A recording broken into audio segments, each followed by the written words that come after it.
১০০ কোটি টাকা অনুদান নিয়ে আনুষ্ঠানিকভাবে কার্যক্রম শুরু করেছে জুলাই শহীদ স্মৃতি ফাউন্ডেশন। বিকেলে ফরেন সার্ভিস একাডেমিতে সংবাদ সম্মেলনে ফাউন্ডেশনের দপ্তর সম্পাদক ও তথ্য উপদেষ্টা মোহাম্মদ নাহিদ ইসলাম জানান, প্রধান উপদেষ্টার ত্রাণ তহবিল থেকে এই টাকা দেওয়া হয়েছে।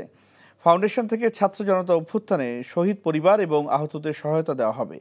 দেশে ও দেশের বাইরে সবার কাছে ফাউন্ডেশনের সহায়তা করার জন্য আহ্বান জানানো হয়। বলা হয়, শহীদ ও আহতদের প্রাথমিক তালিকা করা হয়েছে।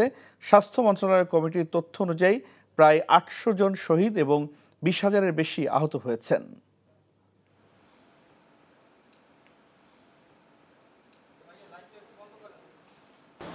বর্তমানে যারা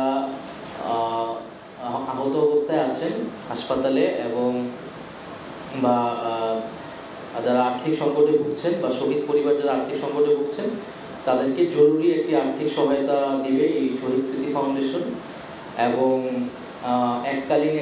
পরবর্তীতে এককালীন একটি ভাতা, এককালীন একটি গ্র্যান্ট দেওয়া হবে এবং মাসিক একটি ভাতার ব্যবস্থা করা হবে। আপনাদের দান আমাদের ফাউন্ডেশনের জন্য খুবই গুরুত্বপূর্ণ, কারণ যারা ইতিমধ্যে আহত অবস্থায় আছে, যারা ক্রিটিক্যাল অবস্থায় আছে, তাদের চিকিৎসাটা খুব দ্রুত শুরু করা আমাদের জন্য খুবই ইম্পর্টেন্ট। এনজিওর কিস্তি প্রথমবার বিকাশ পেমেন্ট করলেই 20 টাকা ইনস্ট্যান্ট ক্যাশব্যাক।